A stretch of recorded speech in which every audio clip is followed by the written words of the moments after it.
তো দেখুই আছো ফার্স্টতে মুরগির ফার্মখনে দেখাই লওঁ এইখন আছে মুরগির ফার্ম গাইস তো গাইস ইয়াতে এই ফার্মখনত এতিয়া আছে প্ৰায় 20টা হাঁহ আৰু বাকি আমাৰ হাঁহ টোটেল আনা হৈছিল 100টা হাঁহ 100টা নহলে মুৰগি 100টাৰ পৰা ষ্টাৰ্ট কৰিব লাগিব আপোনালোকে এনেকৈ এখন ফাৰ্ম ষ্টাৰ্ট কৰিব খোজে তেতিয়া হলে আপোনালোকে মিনিমাম 10000 টকা লাগিব 10000 টকাৰ পিছতহে আপোনালোকে এনেকুৱা ফাৰ্ম এখন ষ্টাৰ্ট কৰিব পাৰে স্বাগতম জনাইছো মোৰ অন্য এটা ব্লগৰ মাজলৈ তো গাইছ আপোনালোকে থাম্বনেলখন চাই গমে পাইছে আজি কিহৰ ওপৰত ভিডিঅ' হ'ব গৈ আছে আজি মানে বিজনেছ ৰিলেটেড ভিডিঅ'ই হ'ব গৈ আছে মানে জানে মই বিজনেছ মানে ৰিলেটেড ভিডিঅ' বনাই আছো এইকেইদিন তো তাৰ কাৰণে আজিও এখন ফাৰ্মত আহিছো ভিডিঅ' বনাবৰ কাৰণে এইখন হৈছে ফাৰ্মখন চাওক আৰু বাকি ভালকে দেখুৱাই আছো আপোনালোকক অলপমান পিছত তো বাকি ইন্ট্ৰোটো দিলো ফাৰ্মখন দেখুৱাই আছো আৰু কেনেকৈ এখন সৰু সুৰা ফাৰ্ম আপোনালোকে ষ্টাৰ্ট কৰিব পাৰে আৰু কিমান টকা লাগিব সেইখিনি আপোনালোকক কৈ আছো তো চাই থাকক ভিডিঅ'টো লাষ্টলৈ আপোনালোকক ফাৰ্ষ্ট মুৰগীৰ ফাৰ্মখনে দেখুৱা মানে ইয়াতে বহুত ডাঙৰে ফাৰ্ম ইয়াতে বাকি হাঁহ কুকুৰা ইফালে ছাগলী তাৰ পিছত এনেকৈ বহুত আছে আৰু তো দেখুৱাই আছো ফাৰ্ষ্টতে মুৰগীৰ ফাৰ্মখনে দেখুৱাই লওঁ এইখন আছে মুৰগীৰ ফাৰ্ম গাইছ দেখুৱাই আছো ভিতৰত যা বাৰু এইখন আছে মুৰগীৰ ফাৰ্মখন এই চাওক মুৰগীবিলাক আছে এইবোৰ চানা দিছে বাৰু আৰু এইবোৰ চাওক মুৰগী দেখিছে আমাৰ লগত এজন দাদা আছে মানে দাদা এজনৰ মামাৰে এখন ফাৰ্ম হয় তেওঁ অলপমান চাহ চিতা কৰে কেতিয়াবা তো অলপমান তাই জানে তো অলপমান মানে মুৰগীৰ ফাৰ্মৰ বিষয়ে অলপমান কৈ দিব তো শুনক তো নমস্কাৰ ফ্ৰেণ্ডছ তো মই ইমান নাজানো তো যেহেতু মোৰ মামাহে কৰিছিল মই এনে চাহ চিতা কৰোঁ তো ফাৰ্মখনৰ মাজে মাজে আহিলে অলপ আপোনালোকক কিছু যিখিনি জানো সেইখিনি ক'ম তো এই ফাৰ্মখন আমাৰ হাগিয়াৰ আছে তো হাগিয়া ব্লকৰ পিছপিনে দি আছে তো এইখন হ'ল আমাৰ ইয়াতে হাঁহ আছে মুৰ্গী আছে আৰু আমাৰ ছাগলীও আছে তো যিহেতু এইটো মাননীয় ডক্টৰ হেমন্ত বিশ্ব শৰ্মাৰ যিটো আঁচনি আছিল সেই আঁচনিৰ ভিত্তিত এই ফাৰ্মখন খোলোৱা হৈছে তো আৰু কিছু লগাইছে টকা এটা তেওঁৰ কিছু নিজে পইচা লগাইছে আৰু বাকী আঁচনিটো পাইছে তো বাকি আপোনালোকক কম ফাৰ্মৰ বিষয়ে তো ফাৰ্মৰ আপোনালোকে যদি ফাৰ্ষ্ট ষ্টেপ এটা কিবা কৰে মই ইমান নাজানো তো মোৰ মামাই তেওঁ শিকি আহিছে তেওঁ অলপ ফাৰ্মিঙৰ কাৰণে ক্লাছ কৰিছে তো জানে আপোনালোকে এইটো পদ্ধতিৰে কৰিলে ভাল তো মই তেওঁৰ পৰা জানা বস্তুখিনি আপোনালোকক কৈ দিম তো মই কিন্তু ইমান নাজানো তো মই খালি অলপ বেছিকখিনি আপোনালোকক ক'ম তো ফ্ৰেণ্ডছ আমি আপোনালোকক কিছু মুৰ্গীখিনিৰ বিষয়ে দেখাই দিম তো ইয়াতে আমি টোটেল আনিছিলোঁ 100টা চালান তো আমি এটা চালান অলৰেডি বিক্ৰী কৰিছোঁ তো আৰু এটা 100টা চালান আনিছোঁ তো ইয়াতে মুৰ্গীখিনি আছে তো আপোনালোকে দেখিব পাৰিছে এইখিনি মুৰ্গীখিনি তো যেহেতু সেইবিলাক আপোনালোকে যদি কৰিব খোজে বা আপোনালোকে মুৰ্গী আনিব খোজে তো আপোনালোকে অলপ ট্ৰাই কৰিব লাগিব তো আমি এটা 100টা চালান ট্ৰাই কৰিছোঁ তাৰপিছত নেক্সট চালান এইটো 100টা আনিছোঁ তো কিছু দুই তিনিটা মৰেও তো আপোনালোকে এইটো জানিব লাগে তো যিহেতু আমাৰ তো বতৰটো মানে কিবাহত একচেপ্ট হ'ব লাগে আমাৰ যোনটো পৰিৱেশত তো সেইকাৰণে অলপ চলপ দুই এটা মৰিও যায় তো বাকী এইবিলাক আমাৰ মুৰ্গীবিলাক তো বৰ্তমান আমাৰ 1 পোৱাৰ অলপ বেছি হ'ব মুৰ্গীবিলাক তো ডাঙৰ হৈছে তো সেইবিলাক লোকেলে তো ইয়া দেখিব পাৰিছে তো ইয়াতে আছিল টোটেল মুৰ্গী তো আমি এক চালান বিক্ৰী কৰিছোঁ বেছি ৰখা নাযায় তো ৰাখিলে তো জানে আপোনালোকে বেছি ৰাখিলে অলপ প্ৰব্লেম হয় খোৱা দোৱা আৰু বেমাৰ আজাৰো অলপ চলপটো হ'বই মুৰ্গী ৰাখিলে তো আপোনালোকে এইটো জানে মানে বেমাৰ আজাৰ হ'বই তো আপোনালোকে ডক্টৰৰ লগতো পৰামৰ্শ কৰিব লাগিব তো খালি আপোনালোকে ইয়াক দেখি তাই আনছে মুৰ্গী এনেকৈ আনিলেও নহ'ব তো আপোনালোকে অলপ ট্ৰাই কৰিব লাগিব তো বাকী আমি বাহিৰত আপোনালোকক দেখাতো এইবিলাক ইয়াতে চাৰি দিয়া আছে তো আমাৰ এইখিনি জাগাখিনি কমপ্লিট আমি চাৰিও দিম খালি আপোনালোকে বন্ধ কোঠাত যে ৰাখিব এইটো নহয় তো বন্ধ কোঠাত ৰাখিলেও মানে ইমান নহয় যেহেতু লোকেল বুলি কয় লোকেল মুৰ্গী মানে লোকেল আপোনালোকে চাৰি দিব লাগিব তো গাইজ ইয়াতে এই ফাৰ্মখনত এতিয়া আছে প্ৰায় 20টা হাঁহ বাকী 100টা আনিছিল হাঁহ বাকী বিকিলে বহুত ডাঙৰ হৈছে যিহেতু ডাঙৰ হ'লে বেছি খায় এইকটা মানে ডিমাৰ কাৰণে ৰাখি থৈ দিছে মানে হোম দিবৰ কাৰণে তো বাকি অলপমান মানে কৈ দিব আমাৰ দাদাজনে আমাৰ হাঁহ টোটেল আনা হৈছিল 100টা তো 100টাৰ ভিতৰত আমি তো বৰ্তমান আমাৰ 20টা আছে বাকীখিনি আমি বিক্ৰী কৰিছোঁ তো বেছি ৰখাও অসুবিধা হয় তো আমি ইয়াতে আমাৰ হাঁহৰ ঘৰটো বনাই দিয়া হৈছিল তো আপোনালোকে জানে হাঁহৰ ঘৰ বনালে অলপ হাইটত বনাব লাগে তো আমি ইয়াতে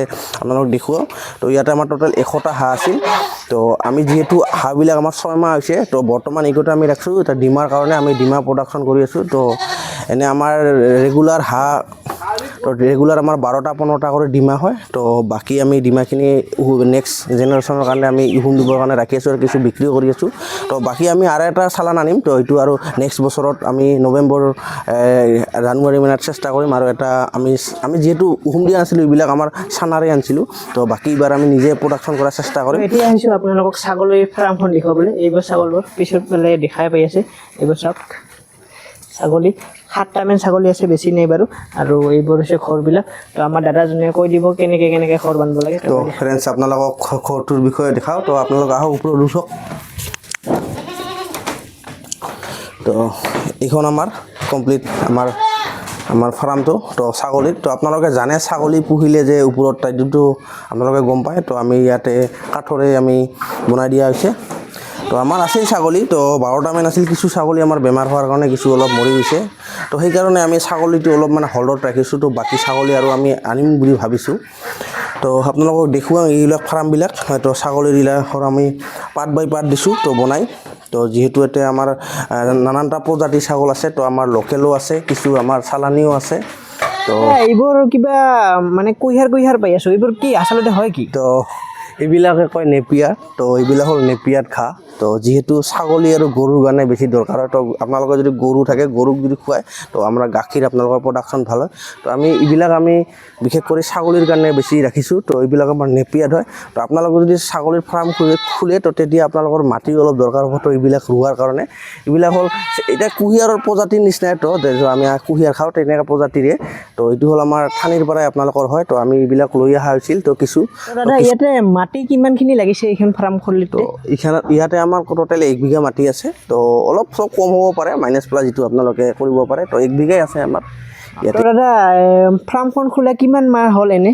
তো আমাৰ ফাৰ্মখনটো আমাৰ টাৰ্গেট আছিল 2 বছৰ আগৰ পৰা আমি ট্ৰাই কৰি আছিলোঁ। তো আমাৰ এইখন ষ্টাৰ্ট কৰা মেইনলি আমাৰ 1.5 বছৰ হ'ল। তো বাকী আমি বৰ্তমান ষ্টাৰ্টিং ফেজতে আছোঁ। তো এইবিলাক আমি আৰু নতুন নেপিয়াৰ এটা বস্তু আপোনালোকক কওঁ। তো যিহেতু আপোনালোকে যদি ফাৰ্ম খোলে বা এনেকৈ এটা বস্তু খোলে, তো আপোনালোক কোনো বেলেগৰ এক দেখি খুলি নহ'ব। তো আপোনালোকে এটা বস্তু জানিব লাগে, ফাৰ্ম খোলাৰ আগত আপোনালোকে অলপ নলেজ গঠন কৰিব লাগিব। আৰু আপোনালোকে তোৰ এক্সপিৰিয়েঞ্চ অভিজ্ঞতা এটাও হ'ব লাগিব। তো ইয়াত যিহেতু বহুত টকা ইনভেষ্ট হৈ থাকে। তো আপোনালোকে আৰু এটা বস্তু জানিব লাগিব, ফাৰ্মত চাফ চিকুণটো মেইন দৰকাৰ হয়। আপোনালোকে যিমান চাফ চিকুণ কৰি ৰাখিব আপোনালোকৰ মানে তাতে ফাৰ্মৰ বস্তুবিলাক বেমাৰ আজাৰ কম হ'ব। তো ছাগলীয়ে হওক আপোনালোকৰ মুৰ্গীয়ে হওক, তো মেইন চাফ চিকুণটো গম পালে দাদাজনে কৈয়ে দিলে কি মানে লাগে। এইখন ফাৰ্ম মোটামুটি 1 বিঘা মাটিত মানে কৰা হৈছে ফাৰ্মখন। ইয়াতে আছে মুৰ্গী, হাঁহ আৰু মানে ছাগলী। আৰু ফাৰ্ষ্টতে ইয়াতে অনা হৈছিল হাঁহ, প্ৰায় 100 হাঁহ অনা হৈছিল। 100 হাঁহৰ পিছত সেইবোৰ 3 মাহ হৈ যোৱাৰ পিছত এতিয়া তাৰপিছত মুৰ্গী অনা হৈছিল। এনেকৈ মানে 1.5 বছৰ হৈ গ'ল ফাৰ্মখন।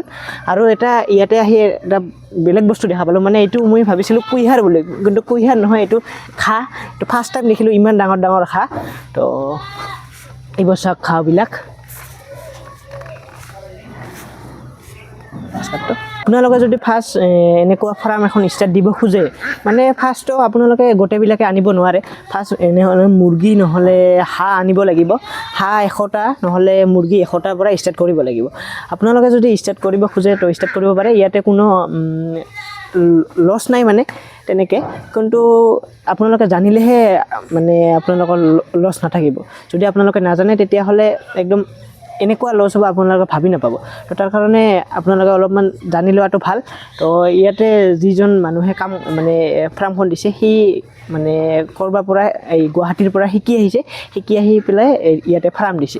তো আপোনালোকে যদি কৰিব বিচাৰে অলপমান শিকাৰ প্ৰয়োজন আছে। আপোনালোকে এনেকুৱা এখন ফাৰ্ম ষ্টাৰ্ট কৰিব খোজে তেতিয়াহ'লে আপোনালোকে মিনিমাম 10,000 টকা লাগিব। 10,000 টকাৰ পিছতহে আপোনালোকে এনেকুৱা ফাৰ্ম এখন ষ্টাৰ্ট কৰিব পাৰে। তো আপোনালোকৰ যদি 10,000 টকা আছে আৰু যদি অলপমান সময় আছে, ধৰি লওক 1-2 ঘণ্টা সময়, তেতিয়াহ'লে এনেকুৱা ফাৰ্ম এখন ষ্টাৰ্ট কৰিব পাৰে। ফাৰ্ষ্টতে হাঁহ নহ'লে কুকুৰাৰ পৰা ষ্টাৰ্ট কৰক। আৰু ছাগলী পিছত ষ্টাৰ্ট কৰিব লগা হ'লে, ছাগলীৰ কাৰণ বহুত টাইম লাগে। ছাগলী এনেকুৱা ফাৰ্ম কৰিব লগা হ'লে তো সিহঁতক খুৱাই থাকিব লাগে। আৰু হাঁহ কুকুৰা তেনেকৈ নালাগে বাৰু। 3 টাইম কৰি মানে এনেকৈ মানে খাব দিলে হ'ল। কাৰণ ঘৰতে কৰিব আপোনালোকে, মা দেউতা বা ককা আইতা থাকিলে সিহঁতে আপোনাৰ মানে দিব পাৰে এনেকুৱা খানাবোৰ।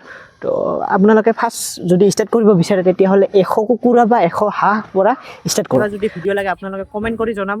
আপোনালোকক নিশ্চয় এনেকুৱা ভিডিঅ' আপোনালোকক বনাই দিম। আৰু যদি এইখন ফাৰ্মৰ ওপৰতে ভিডিঅ' লাগে তো কমেণ্ট কৰি জনাব, মই আহিব চেষ্টা কৰিম। আৰু সেনেকুৱা ক'ব লগা নাই। আৰু যদি আপোনালোকক কিবা লগা প্ৰয়োজন হয় তেতিয়াহ'লে এইখন আহিব পাৰে। এইখন ফাৰ্ম আছে আগিয়া ব্লকৰ ভিতৰত, একদম মানে বহুত ঘূৰা পকা ৰাস্তা হয়। তো মই ৰাস্তাটো ক'লে আপোনালোকৰ ভুল লাগি যাব। তো ইয়াতে আহি সুধিলে আপোনালোকক ফাৰ্মখনৰ কথা কৈ দিব, আপোনালোকে আহি যাব যদি আহিব বিচাৰে। দিয়ক আজিৰ কাৰণে এইটোৱে আছিল ভিডিঅ' যদি ভিডিঅ'টো ভাল লাগিছে তেনেহ'লে like share subscribe and comment কৰি দিব বাই বাই গাইছ বাই বাই বেলেগ ভিডিঅ'ত লগ পাম বাই বাই আৰু কালি নহয় কেইদিনমান পিছত আৰু এটা ভিডিঅ' আহিব bye bye business related video' আহিব গাইছ বাই বাই